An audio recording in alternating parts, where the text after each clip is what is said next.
London, under a pale sun, holds its rails and warehouses like a lung before a shout, and on the 15th of September, 1940, a Staffel leader named Karl watches the river shine and measures the day in fuel minutes, rather than miles.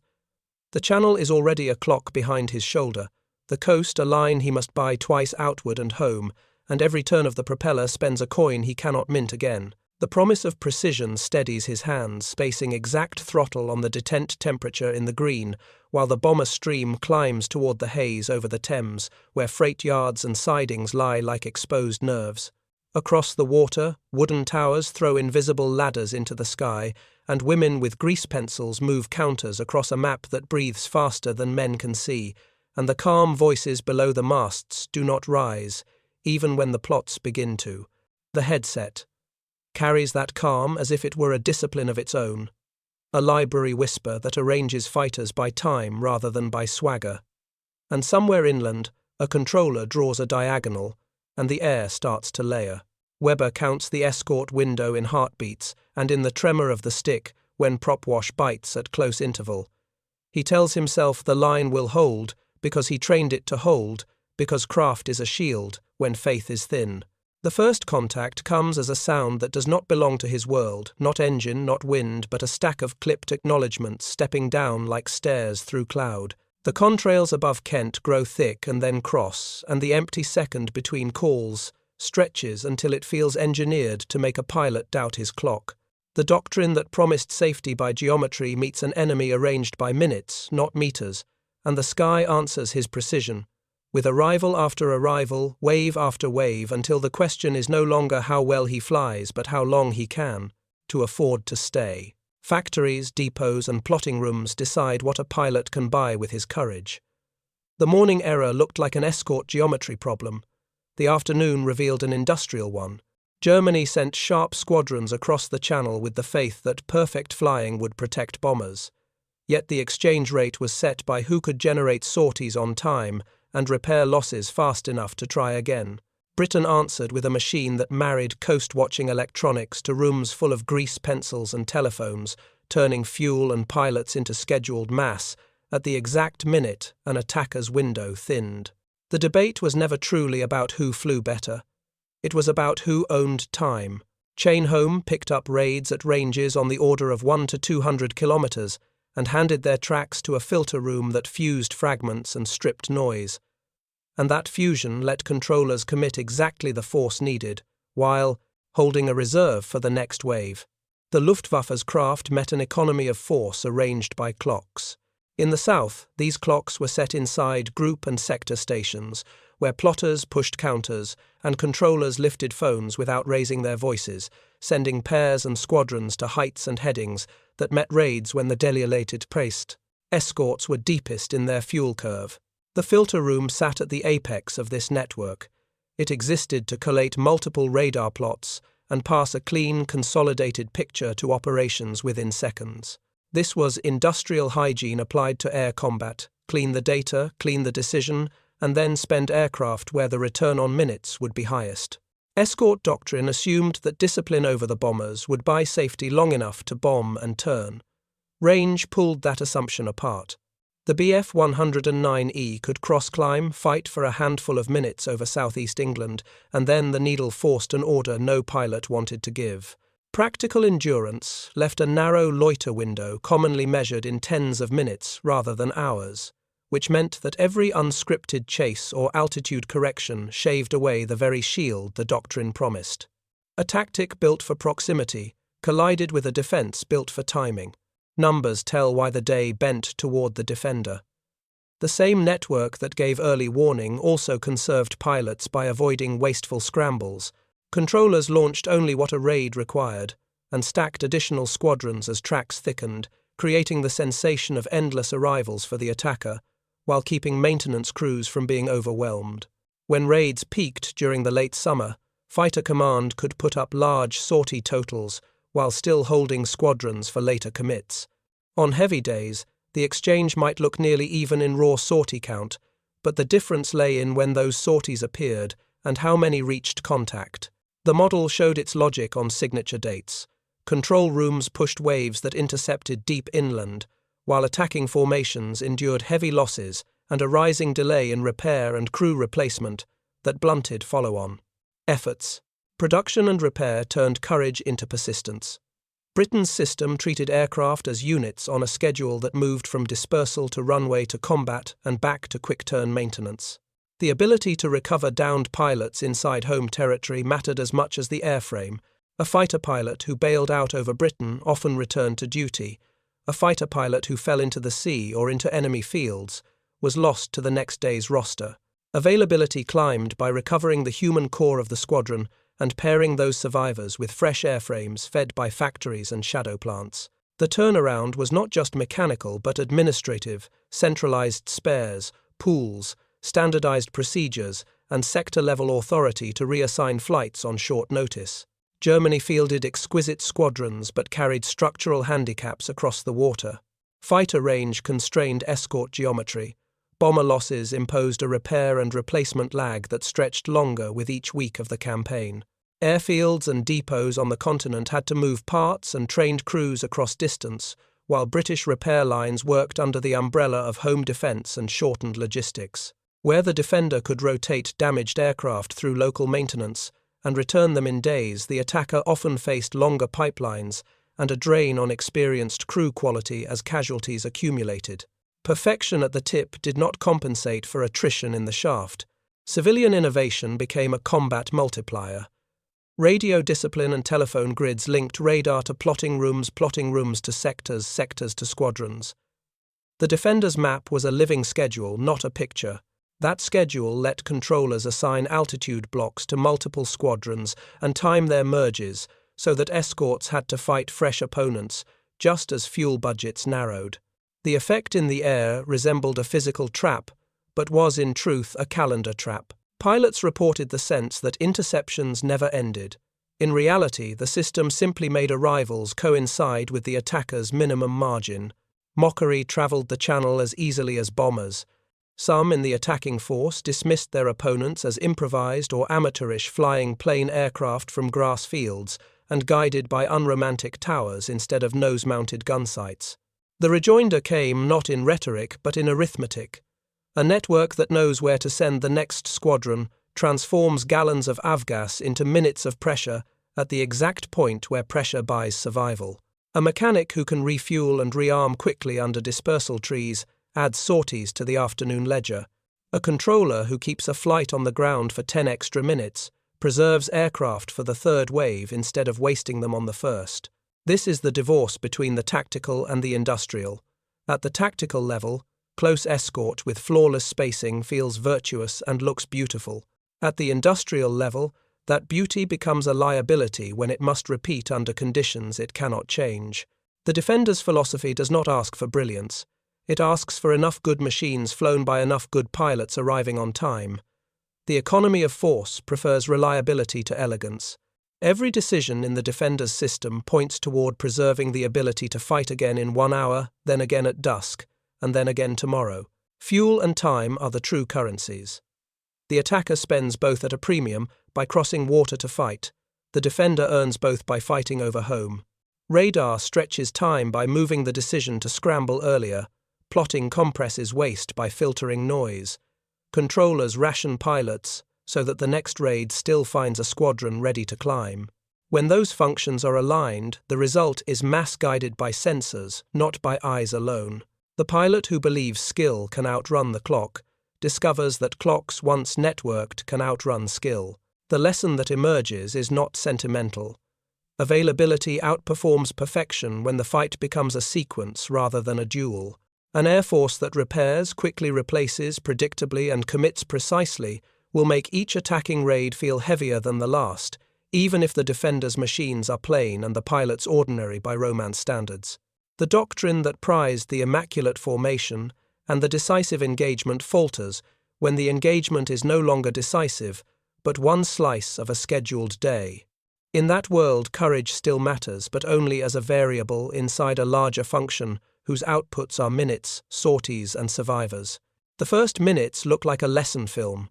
The Staffel rides the right echelon with the ease that comes only after months of drill.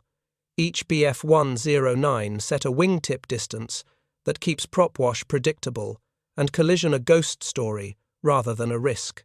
Weber holds the altitude block that Doctrine assigns to the escort 500 meters above the leading Heinkel box and offset to the sun side to guard the arc most likely to deliver a diving threat. Throttle sits on the detent that keeps temperatures sane, and range possible mixture trimmed to the lean that does not starve the cylinders. Prop pitch steady, so the engine note is a metronome rather than a song. The bombers below are not pretty, but they are his responsibility, and nothing in the geometry is wrong. The radios carry the clipped vernacular that replaces poetry in fighters. The flight responds as one body when he nudges the stick, and the formation slides as if on rails. Every glance to the fuel needle is a ritual rather than a plea.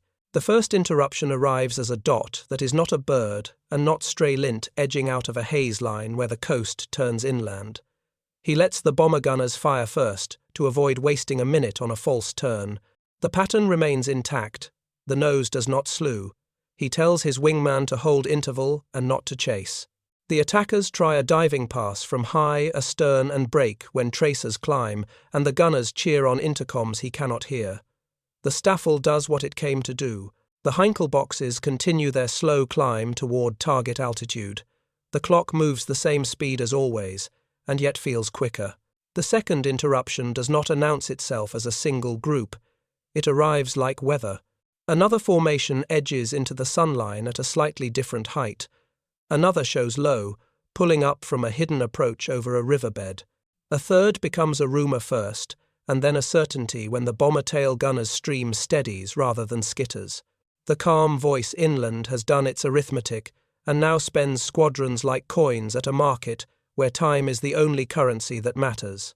Weber calls a bracket and keeps half his fighters in the assigned block while throwing a two-ship high to spoil the steepest dive.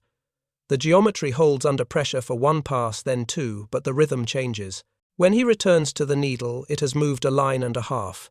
The metronome engine note sounds impatient, as if the machine knows what he knows and will not say it. Every success at the micro level cuts him at the macro level. He beats a pair through a turning fight that ends with one enemy dropping away, but the turn costs altitude, the recovery costs throttle, and the throttle costs minutes. He needed an hour from now. He pulls the Staffel back into position in time to watch flak begin to test the sky. Black flowers growing at altitudes the bombers will soon cross. The escort plan did not intend for them to waste cycles on low singletons and high fences at once. It assumed the choice would be simple, the threat singular. The defender refuses to play by that script. The feeling is not of being outflown, it is of being out-timed. The layered arrivals eat into bomber survival, the way salt eats metal. A Spitfire misses a pass and still matters because it forces a break that widens a seam. A Hurricane arrives late and is useful because it pokes the box exactly when the gunners have settled and relaxed their shoulders. Each harmless brush forces the escorts to spend a little fuel, to re-knit the pattern, and spend a little attention on the wrong axis. Weber keeps his voice level and low. He repeats that no one chases. He repeats that the box lives if the line lives. He repeats without saying so that the line lives if the fuel lives. The doctrine depends on restraint in the face of noise. The defender has built a machine that manufactures noise at scale. By the midpoint to target, he can draw the rest of the day on the inside of the canopy with his fingertip. The bombers have taken scattered hits that register as scabs on paint and confidence. One engine in one machine throws a breath of smoke that recovers and turns the crew's shoulders rigid. He knows which two fighters he will send 100 meters lower for the run-in, and which two he will keep high to pounce on steep dives from the sun. He also knows the margin he thought he bought at the coast has thinned. The second hand on his wrist and the direction of the shadows over the Thames conspire against the promise he made at dawn. The escorts remain perfect, and perfection is no longer sufficient. The next wave is not dramatic. It is administrative. 4 contacts slide in at 2 heights, and from 2 bearings that are not ideal but are good enough. They do not press to die. They press to touch and leave to force another minute of throttle over lean, another recovery back to the assigned block that costs altitude and thus costs future throttle to regain. This is the trap that saturation creates. No single enemy can be named responsible. The sum does the injury.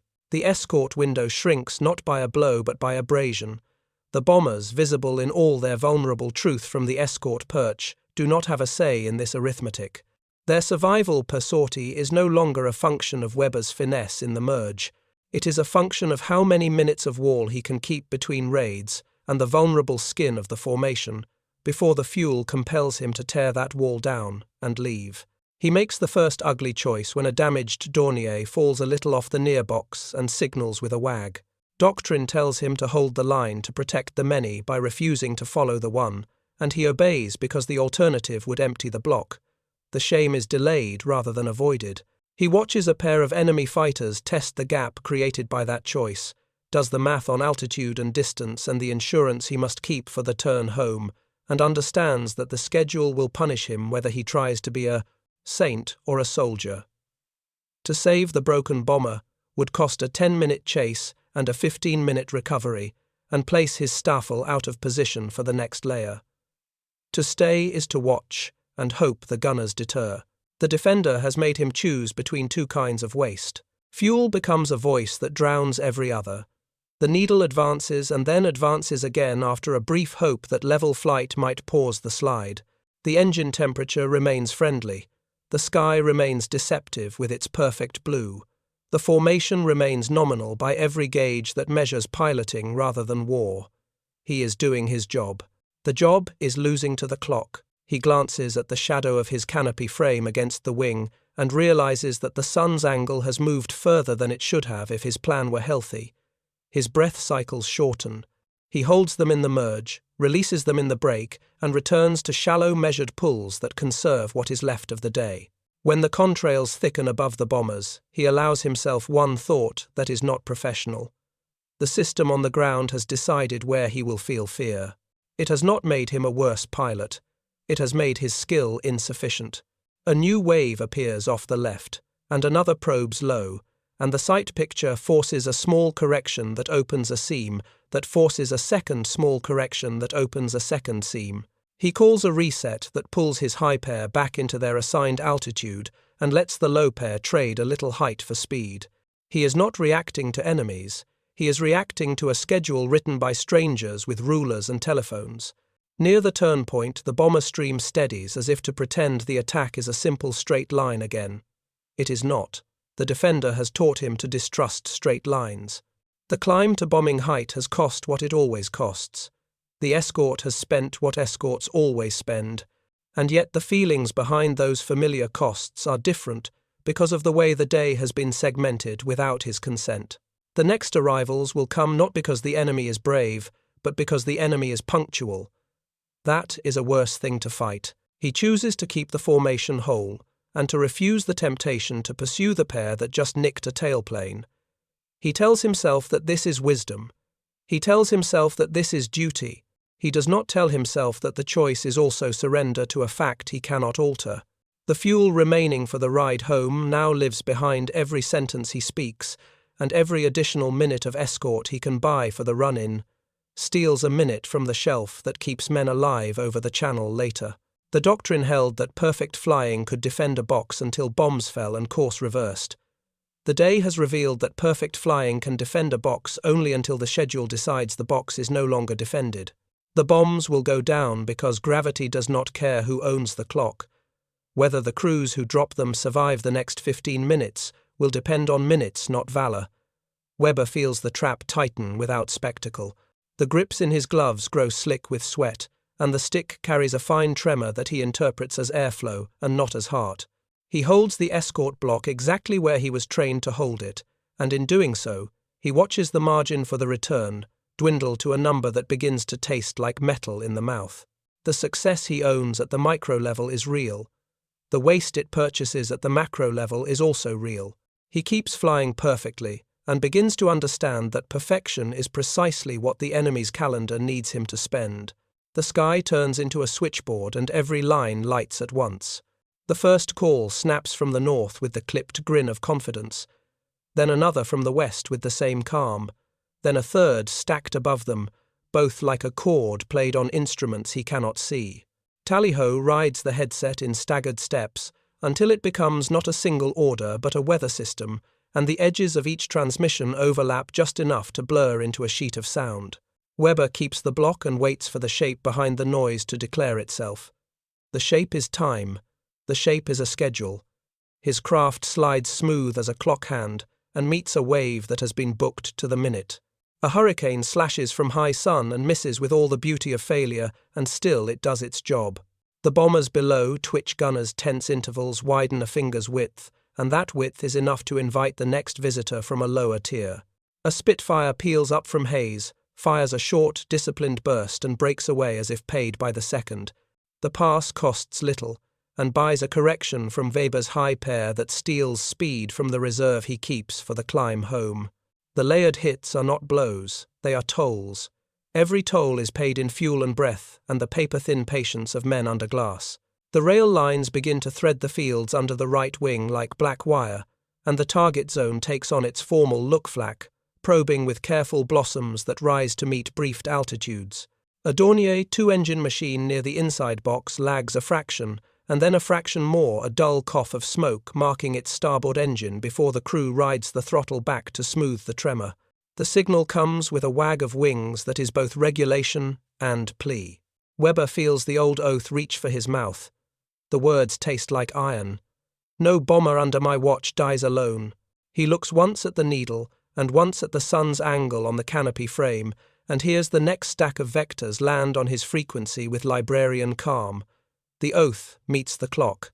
He orders the bracket to tighten, and refuses the instinct to slide down to the straggler, and the voice he uses is the voice he learned for funerals. The two-ship high stays high to swat the steep dive he knows will come. The low pair guard the beam where the enemies have been most willing to trade a little altitude for hope.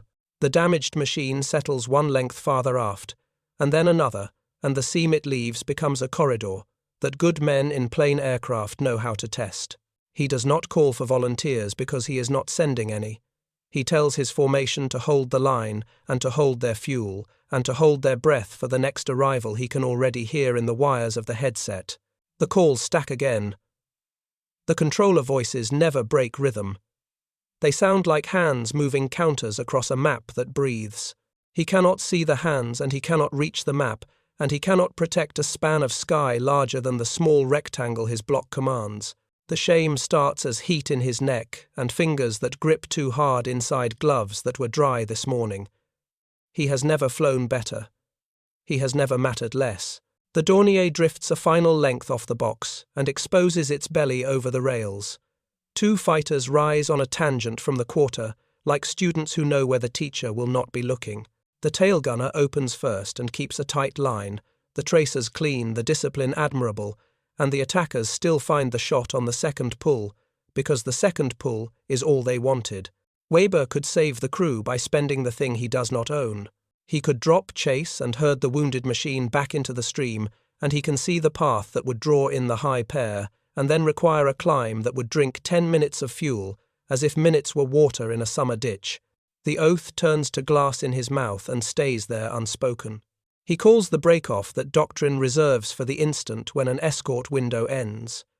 He calls it early because the day stole from him in small coins and left him shy before the invoice arrived. His voice is level. His stomach is not.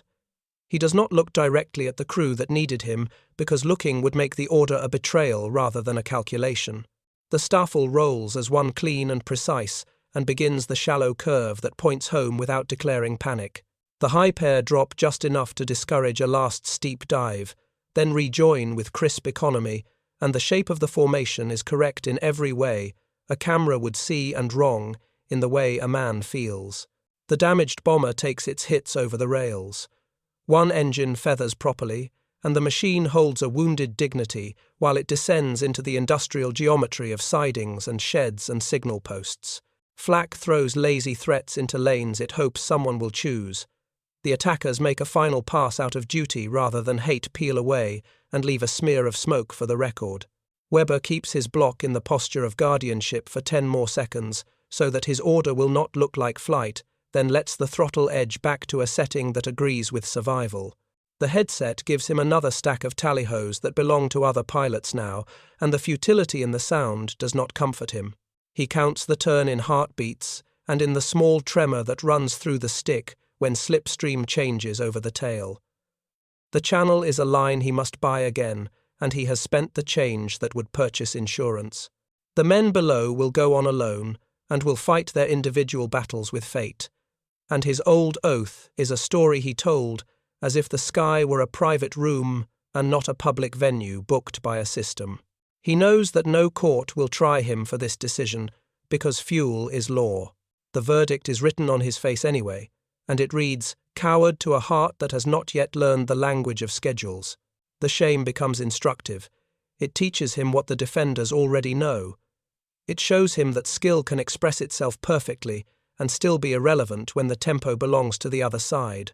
He keeps his spacing immaculate on the way out, not from pride, but because ritual is all a pilot has when meaning has left the field. A pair of friends in the distance begins a half-hearted tail chase that expires when they meet the same arithmetic that cut his oath in half. He says nothing into the mic because there is nothing to say that does not turn confession into noise. The sun drops a degree and the light goes from brass to tin. He tastes the dryness that means he has been clenching his jaw. He allows a small drift to the right to place the bombers between his block and the worst of the flak that still reaches up like tired arms. He knows the crew names in the wounded machine, and he knows the ground crew chief who will count their absence against the night's ledger, and he knows exactly how many minutes he traded when he refused their call. He does not know whether he chose well. He only knows that the system would have punished the other choice harder. The homeward leg offers no absolution. It offers the lesson that a pilot's excellence is a local thing inside a larger machine that can neutralize it without even seeing him as an individual. The schedule did not beat him by embarrassing him in a duel. It beat him by making his duel meaningless. He turns the prop at the rate that makes the range possible and keeps the temperature as low as it can go without dragging the engine into sulk, and the headset carries news of other fights that went as his did and a few that did not, and he cannot tell courage from timing in the fragments that arrive. He crosses the coast with a reserve measured in hope rather than in litres. The crew chatter on his net loosens with the first lick of friendly air, then tightens again when someone says the name of the bomber that limped, and the silence after the name stretches into a taut wire with nothing to hang on it. He speaks at last, and gives the order to land in sequence, and to keep intervals, and to hold their heads up for the cameras that might be waiting. The runway meets the wheels like a contract signed in the wrong ink. He lets the machine roll long to save brakes because thrift feels like virtue now that valor has been priced. On dispersal, the hands he trusts are already at work, with chocks and hoses and rags, and the human smell of hot oil and warm glycol folds around the aircraft as if maintenance could fix philosophy. He signs the form that records nothing of what matters. He looks toward the horizon where the rails are only a memory line and tries to imagine the wounded crew stepping from a field somewhere, with their hands up, or the pale rectangle of a parachute folding into a hedgerow, or the black line of smoke ending in a shed. He imagines all three and accepts none. He stands under the wing and understands the title the day has written for him. He flew well, and it did not matter. He kept faith, and it could not purchase time. The enemy did not outfly him. They outscheduled him. The shame he feels is not for cowardice but for irrelevance, and he hates this more because it asks nothing of his courage and everything of his humility. He closes his eyes and hears the stacked calls again, layered and precise, and knows that somewhere a plotter draws a calm diagonal that intersects the place where his private oaths live. He opens his eyes and walks to the briefing hut to learn how many minutes the war will allow him tomorrow. Dawn leaves a thin chill on the dispersal, and the two fighters sit nose to nose like animals that chose different ancestors. His 109 wears its paint like lacquer, and the seams along the cowling close with the confidence of a watch case. The hurricane opposite shows dull patches where skin has been replaced and rivet rows that wander a little as if the factory and the field shared custody. He lays a palm on his own cowling and feels the warmth that lingers after taxi, and then lets his fingers walk the panel line to the fastener that always bites his glove.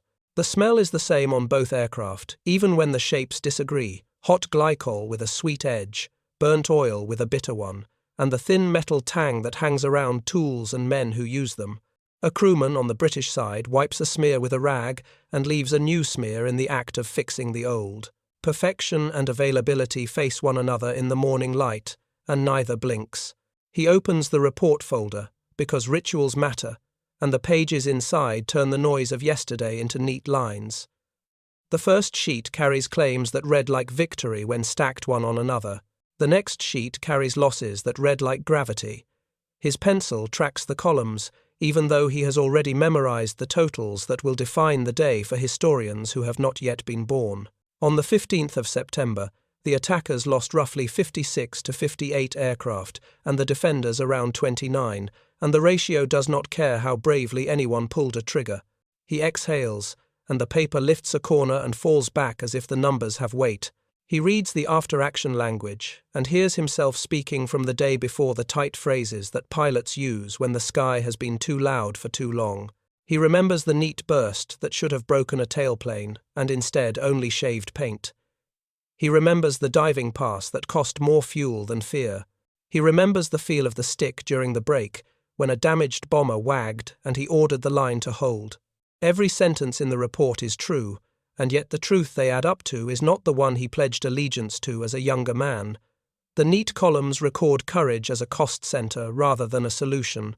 He walks once around the hurricane and lets his hand find the patch where the skin is new. The rivets are not beautiful, and the plane is ready to fly because someone accepted ugly as the shortest path between damage and airworthy. The crew chief who watches him does not salute and does not smile and does not seem to care who he is, only whether the machine will make the next bell. He goes back to his own aircraft and touches the seam again as if to confirm that the fit is still correct. It is. The fit has not saved anyone. The tally deepens when the logbooks arrive from operations. Propaganda drew bright pictures with a wide brush before the ink of verification had dried. The books erase those pictures with quiet, stubborn lines. Claims are revised downward. Missing aircraft are revised upward. The arithmetic closes on the numbers that will hold in the archives when the talk has faded. He copies the totals into his notebook out of habit and pauses when the sum of his staffels' fuel expenditure over the raid equals the escort minutes they actually delivered. The ratio is worse than doctrine assumed. The fighters were busiest when they could least afford to be, which is another way of saying the enemy scheduled their fear.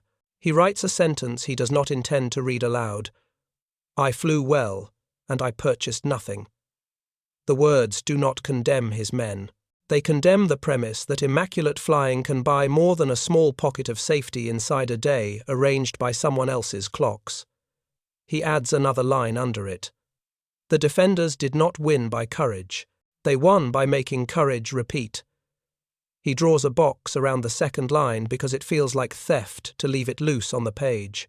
The quiet returns to the dispersal like a held breath released. A bicycle rattles past with a tire that needs air. Someone curses a stuck fastener and then apologizes to the fastener in case machines can hear. He stands between the two fighters and holds the smell of warm oil in his head as a witness.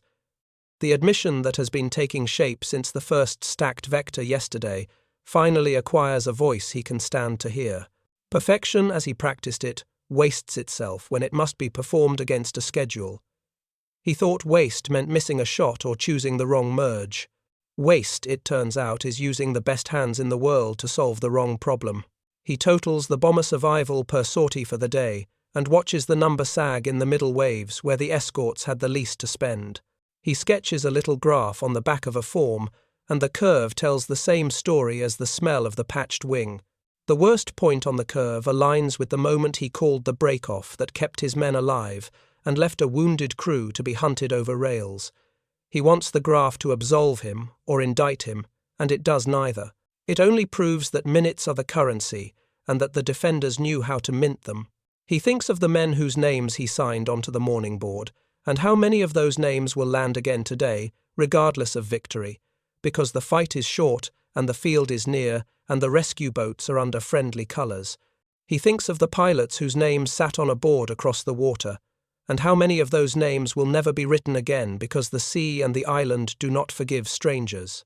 Recovery turns into leverage when the geography chooses sides, and leverage turns into doctrine, whether or not anyone writes it down. He could dress this in romance, he chooses not to. He closes the folder and keeps one page folded in his pocket, because carrying weight is another ritual that controls the hands when the heart will not be controlled. He works the latch on his cowling and listens to the click as if the sound itself could summon meaning. The mechanics begin their cycle around the aircraft with rags and cans and tools that look too simple to determine a nation's fate. He knows better now. Simple multiplied by punctual equals power. Craft multiplied by distance equals hope. He allows himself one final defense of what he loves and then abandons it. He loves lines flown true and merges that end in clean solutions and the feeling of a formation sliding as one body across a hostile sky. He loves the elegance of engines that answer to the smallest touch. He will still fly as if those loves can save anyone, because flying badly would be treason against his hands. But he will not pretend that elegance answers a clock. The quiet confession becomes a final tally that a clerk could understand. Escort minutes delivered per bomber per raid fell below what the airspace demanded. Bomber survival per sortie fell in the same hour that the escort window narrowed. Fuel was spent to maintain forms that the defender exploited by arriving on time. The numbers do not weep and do not rage and do not remember the faces of crews, yet they carry the verdict more cleanly than memory can. He writes the words that complete the ledger. The sum of minutes and survivors equals the waste baked into the defeated idea. He does not add his name to that sentence. He does not need to. He looks once more at the hurricane and its wandering rivet line, and then at his own machine with its perfect seam. Both will fly after the next bell. Only one is an instrument of a system that has learned how to turn material and breath into pressure at the exact place where fear becomes fatigue. He slips the page deeper into his pocket, as if the paper might burn a hole unless he buries it. When he walks to briefing, the soles of his boots carry the faint stick of oil and dust, and the smell will follow him into the room where men will talk about courage, while the clock waits to speak last. The record closes its ledger and opens a map. A historian's hand draws two systems on the same sky, one built from range and craft, the other from sensors and schedules.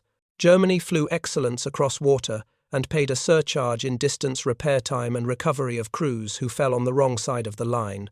Britain built a network that converted coastmasts, filter tables, telephones, and quick-turn dispersals into a timing instrument. The model of war moved from duels to sequences, from individual brilliance to availability, guided by early warning. The squadrons that rose on time did not need to be beautiful. They needed to be present again and again, exactly when a raid's escort minutes were thinnest. In that frame, craftsmanship becomes a local virtue. It saves a man in a merge and loses him in a calendar. The defender's economy reached beyond the cockpit. A pilot who bailed out over friendly fields returned to the roster. An airframe that limped home met spares jigs and hands that treated ugliness as a shortcut to flight.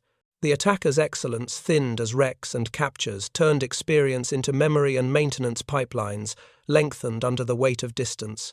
The war did not reward the prettiest answer. It rewarded the answer that could be repeated before the next bell. Weber learns to speak the new grammar without loving it. He concedes that craftsmanship without time is theatre, not strategy. He still flies with a watchmaker's touch because the hands cannot betray what they were trained to do, but he does not pretend that touch can purchase minutes the system will not sell. He accepts that the shame he felt was not for failing at his art, but for discovering his art measured in the wrong units. He stops calling the enemy lucky. He starts calling them punctual. The lesson resolves into a metric because numbers are how institutions remember. Resource-time ratio, escort, minutes delivered per bomber per raid, divided by the minutes required to traverse defended airspace. When that ratio falls, less than one doctrine collapses, no matter how perfect the spacing, how crisp the throttle work, how brave the pilot. The ratio is not a cruelty. It is a description of a sky owned by schedules. It tells a commander when to break off and live, and it tells a nation what to build if it wishes to fight tomorrow as surely as it fought today. Seen from altitude, Mechanism B is not a collection of towers and headphones. It is a way of starving an opponent of time. Radar and controllers do not outfly anyone. They simply make the enemy's excellence arrive late, then later, then too late to matter. Doctrine A. The faith in elite craft escorts withers under that famine. The last gift of the day is clarity. The pilot who once believed that courage could close any distance now believes that distance is measured by clocks. He does not surrender his pride. He files it in a drawer, marked with a new word that hurts and helps in equal measure. Acceptance is the emotional end state and the operational beginning. He knows what must change if his side is to matter. Again, extend, range, compress, repair, thicken, rescue, and build a network that turns fuel into minutes at the point of need. Until then, the sky remains a timetable, and he is a master craftsman working inside someone else's shift.